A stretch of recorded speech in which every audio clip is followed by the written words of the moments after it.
Hey, little biscuits and sun-dried tomatoes. It's Brandon Collins back with another interview from an Africa Roundtable. This one is with the incredible Tracee Ellis Ross and Anthony Anderson of Blackish, along with their showrunner Courtney Lilly. Now, having the opportunity to express my gratitude for this phenomenal, groundbreaking show that has run for 8 seasons was an all-time favorite career moment for me. I can't express how much I love and am going to miss this show. As always, don't forget to subscribe to our YouTube page so you're alerted about all future interviews and reviews. Special thanks as always to Africa for this dope opportunity. Now, here's my brief interview with the leads and showrunner of Blackish. Hi, everybody. Brandon Collins in the Media and Popcorn Podcast. My question is for Courtney, Tracee, and Anthony. So, one of the most powerful scenes to me of all television history is the conversation between Dre and Bo about Obama's inauguration and the fear that comes with that moment. And that's a fear that myself and a lot of my family had. So, Anthony and Tracee, if you could talk about filming that scene and what it meant to you, and Courtney, if you could talk about just developing that from a writer's standpoint and being able to articulate the fear that so many Black people had regarding that inauguration. During that inauguration parade, when President Obama and the First Lady got out of that car, I think the entire world had a collective gasp and the same thought: like, get your ass back in that vehicle.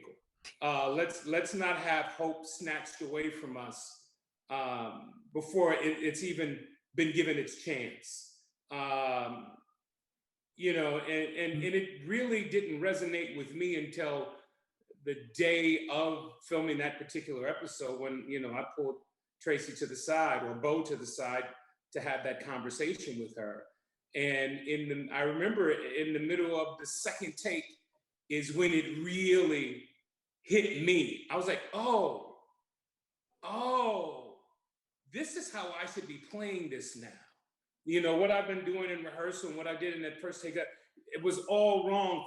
It was right for the camera and whatnot, but for intent and for what it actually meant to Dre and to Anthony, really didn't hit me until a second take of it. And I had to stop, and I was like, oh, I got this.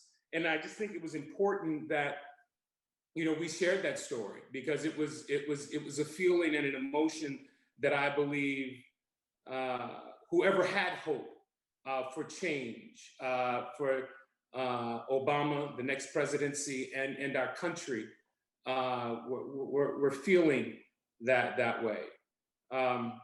That's how I felt, and that's what I took away from it. Tracee?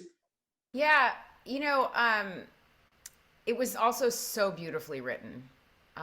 It really, and I think it's a testament to what happens when you have a writer's room that actually reflects the experiences of what you're writing about.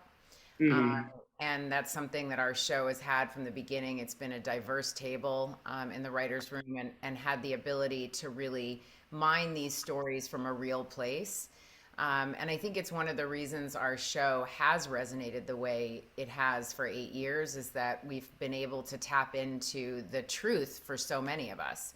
And then by the time it gets down to the floor and you drop it into somebody's hands like Anthony, you get to connect in such a real way. But that was a really special moment when we were shooting it. And really an example for me of what happens when you're not the person on camera, but the person it's being delivered to, and what you hold in that moment. That episode goes down in history. I agree with you, Brandon. And Courtney? I mean, Kenya Barris wrote that episode, and to what Tracee was talking about, one of the strengths of the show is that we are allowed to be very honest, and the conversations were very honest.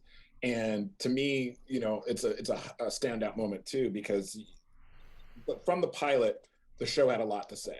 We were on a panel last night. We talked about it being Blackish, and like, there's no other name for that show, because it's a family that is living, not happens to be Black, but lives consciously that way, outwardly that way. And when you get to season 2 and you have a moment like this, it's another thing that like really cements why the show is what it is, and that was a point of view that really only this show could say, but also resonated so clearly to people. And I think we were all very proud of it.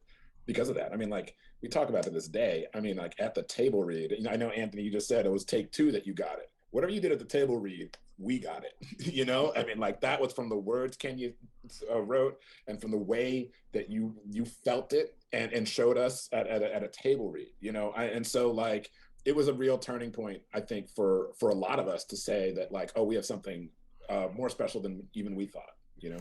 You know what I just remembered, Courtney, as you were talking? Because I forgot, because we haven't done a table read in 2 years. Yeah. I will miss our table reads. Yeah. Yeah. I last night when we were all together, that I had forgotten, but our table reads were notorious and incredible. And gosh, I will miss that. We could have charged admission. Yeah.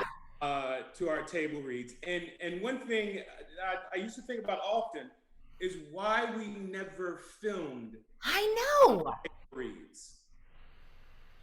I feel like there's a couple on a couple of birthdays. There's like a couple, but we did not. I think that's why they were so notorious, Anthony. I think the fact that they weren't filmed allowed everybody to be, I don't know, but they were spectacular. They were. Well, you all were spectacular, and thank you so much for 8 amazing seasons of television. Thank you. Thank you.